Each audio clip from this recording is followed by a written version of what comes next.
அவங்க அடக்கேஷன் வரைக்கும் என்னன்னு பார்த்தீங்கன்னா நிறைய பேர் கேட்கறது ஆக்சுவலி வரதட்சணை கொடுமைன்னு போட்டிருப்பாங்க. யாரு அந்த ஒரு ஒரு வீட்டில் ஒரு பையனோட பொண்டாட்டி போட்டிருப்பாங்க. அந்த வீட்டில் இருக்கவங்க மேல எல்லாம் போட்டிருப்பாங்க கேஸ். சரிங்களா, அண்ணன் தம்பி பெரியப்பா சித்தப்பா அதெல்லாம். அப்போ இப்போ என்ன அக்கா தம்பி அண்ணன் அப்பா அம்மா, சப்போஸ் தம்பி வந்து ஐடி கம்பெனியில் வேலை பார்க்குறாரு, கேட்டிருக்காங்க என்கிட்ட. அப்படி கேட்டிருக்கும் போது பாஸ்போர்ட்டை எடுக்கணும் இல்லை பாஸ்போர்ட் ரெனியூவல் பண்ணணும்னா முடியுமான்னு கேட்டீங்கன்னா கண்டிப்பா முடியும்.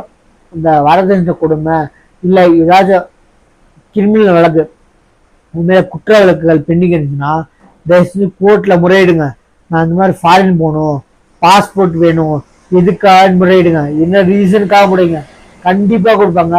அது வெறும் கிரிமினல் வழக்கு இருக்கு, பெண்டிங் இருக்கு, எஃப்ஐஆர் வரதட்சணை குடும்ப பெண்டிங் இருக்கு. அதனால வந்து அந்த ஒரே ஒரு ரீசனுக்காக எக்காரத்து கொண்டும் பாஸ்போர்ட் ரெனியூவலோ புது பாஸ்போர்ட்டோ கொடுக்க மாட்டேன்னு சொல்லக்கூடாதுன்னு சொல்லியிருக்காங்க. அது போட்டோ போட பாருங்க. நிறைய பேர் எக்கச்சக்கமான பேர் கேட்டிருக்காங்க, சார் நெக்ஸ்ட் மாதம் எனக்கு பாஸ்போர்ட் ரெனியூவல், இந்த மாதம் எனக்கு ஒரு மாதம் கழிச்சு எஃப்ஐஆர் போட்டக்கூடாது எம்எல்ஏ அப்படின்றா எக்காரத்தை கொண்டும் பயப்படாதீங்க. எந்த ஒரு நிறைய பேருக்கு இருக்க ஒரே ஒரு மென்டாலிட்டி, எஃப்ஐஆர் இருந்துச்சுன்னா பெண்டிங் குற்ற வழக்குகள் இருந்துச்சுன்னா பாஸ்போர்ட் ரெனியூவலோ புது பாஸ்போர்ட்டோ எடுக்கிறதுக்கு முடியாது அப்படின்னா இல்லவே இல்லைங்க. தண்டனை விசாரணை பண்ணி தண்டனை ஆச்சுன்னா எடுக்க முடியாதுங்க. தண்டனை கைதியாக தான் எடுக்க முடியாது.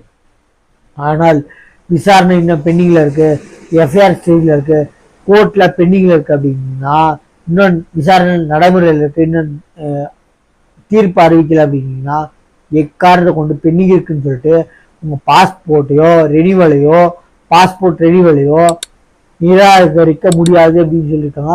நான் போட்டோ பாருங்க. இது நிறைய பேருக்குள்ள ஒரு சந்தேகம், பொதுமக்களுக்கு எக்கச்சக்க பேர் கேட்குற ஒரே விஷயம், ஐயோ அடுத்த மாதம் எனக்கு பாஸ்போர்ட் ரெனியூவல், இப்போதான் அப்ளை பண்ணியிருக்கேன், இப்போதான் இப்போ இன்டர்வியூ பாஸ்போர்ட் எடுக்கிறதுக்கு, ஆனால் அதுக்குள்ளே என் மாரி கேஸ் வந்துச்சுன்னா பயப்படாதீங்க.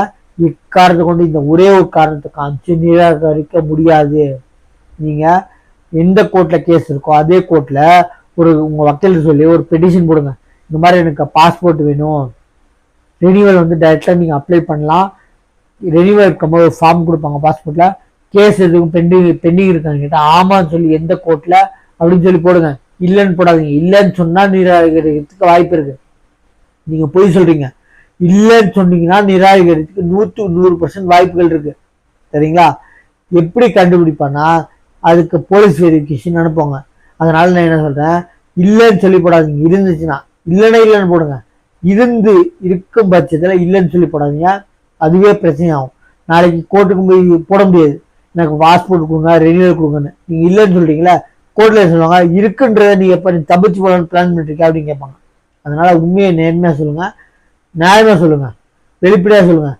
எக்காரத்தை கொண்டும் குற்ற வழக்குகள் பெண்டிங் இருக்கும்போது அதை காமிச்சு நிராகரிக்க முடியாது. பாஸ்போர்ட்டும் சரி பாஸ்போர்ட் ரெனியூவலும் சரி. நிறைய பேருக்குள்ள டவுட்டு, நான் ஃபோட்டோ அப்லோட் பண்ணுறேன், பார்த்து தெரிஞ்சுக்கோங்க. நம்ம சேனலை சப்ஸ்கிரைப் பண்ணிட்டு பாருங்கள். தேங்க்யூ.